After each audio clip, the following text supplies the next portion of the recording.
అందరికీ welcome to my channel Sirisha's life style. ఈరోజు నేను మటన్ కర్రీ అయితే చేశాను. మటన్ కర్రీ ఇలా గ్రేవీగా టేస్టీగా ఉంటే అన్నంలోకి కానీ చపాతీలోకి కానీ టేస్ట్ చాలా బాగుంటుంది. ఖచ్చితంగా ట్రై చేయండి. ఈ కర్రీ కోసం నేనైతే ఒక హాఫ్ కేజీ మటన్ అయితే తీసుకున్నాను. మంచిగా వాష్ చేసి కారం, ఉప్పు, కొద్దిగా నిమ్మరసం యాడ్ చేసి ఒక హాఫ్ అన్ అవర్ అయితే మ్యారినేట్ చేసి పెట్టుకోవాలి. ఇలా మ్యారినేట్ చేయడం వల్ల ముక్క అనేది మంచిగా టెండర్గా అవుతుంది.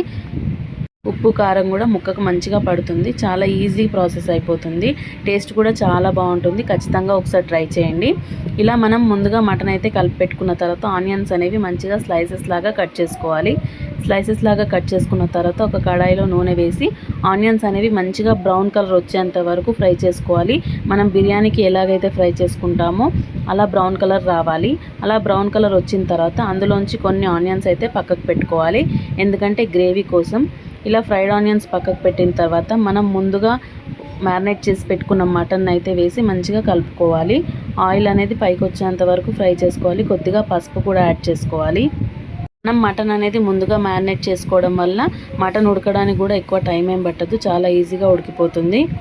మటన్ సిమ్లో పెట్టిన తర్వాత మనం గ్రేవీ కోసం పేస్ట్ అయితే రెడీ చేసుకోవాలి.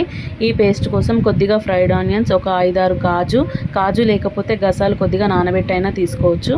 అలాగే ఒక 2 టమాటాలు అయితే మెత్తని పేస్ట్ లాగా చేసుకోవాలి. అవసరమైతే కొన్ని వాటర్ యాడ్ చేసుకుంటూ మంచి మెత్తని పేస్ట్ లాగా చేసుకుంటే సరిపోతుంది. ఇప్పుడు ఆయిల్ అనేది మంచిగా పైకి వచ్చిన తర్వాత మటన్ అనేది ఇలా ఉడికిందా లేదా ఒకసారి చెక్ చేసుకోవాలి. మటన్ అనేది మెత్తగా ఉడికిన తర్వాత మనం ముందుగా చేసి పెట్టుకున్న పేస్ట్ అయితే వేసి కలుపుకోవాలి. అలాగే కొద్దిగా కొత్తిమీర అయితే యాడ్ చేసుకోవాలి. పేస్ట్ కూడా వేసిన తర్వాత పచ్చివాసన అనేది పోయేంత వరకు ఫ్రై చేసుకోవాలి. మనం పేస్ట్ వేసిన తర్వాత కొత్తిమీర, పుదీనా అవన్నీ కలిపిన తర్వాత ఒక 5 నిమిషాలు అయితే మూత పెట్టుకోవాలి. మనకు ఆయిల్ అనేది పైకి వచ్చిందంటే అప్పుడు పేస్ట్ అనేది పచ్చివాసన అనేది పోతుంది. అలాగే కొద్దిగా గరం మసాలా కూడా యాడ్ చేసుకోవాలి. ఇవన్నీ మంచిగా ఫ్రై అయిన తర్వాత మనం కొద్దిగా మన గ్రేవీకి సరిపోయేంత వాటర్ అయితే యాడ్ చేసుకొని మంచిగా మూత పెట్టుకోవాలి. గ్రేవీ అనేది చిక్కబడేంత వరకు మనకి ఎలా అయితే గ్రేవీ సరిపోతుంది అనిపిస్తుందో అంతవరకు చిక్కగా అయ్యేంత వరకు ఉడికించి పక్కన పెట్టుకోవాలి. లాస్ట్లో కొద్దిగా కసూరి మేతి, అలాగే ధనియాల పొడి, మళ్ళీ ఇంకొంచెం పుదీనా, కొత్తిమీర వేసి సిమ్లో పెట్టి ఒక 10 నిమిషాలు ఉడికిస్తే టేస్టీ మటన్ కర్రీ అయితే రెడీ అయిపోతుంది. చాలా గ్రేవీగా ఉంటుంది. టేస్ట్ కూడా చాలా బాగుంటుంది. నచ్చితే లైక్ చేసి సబ్స్క్రైబ్ చేసుకోండి.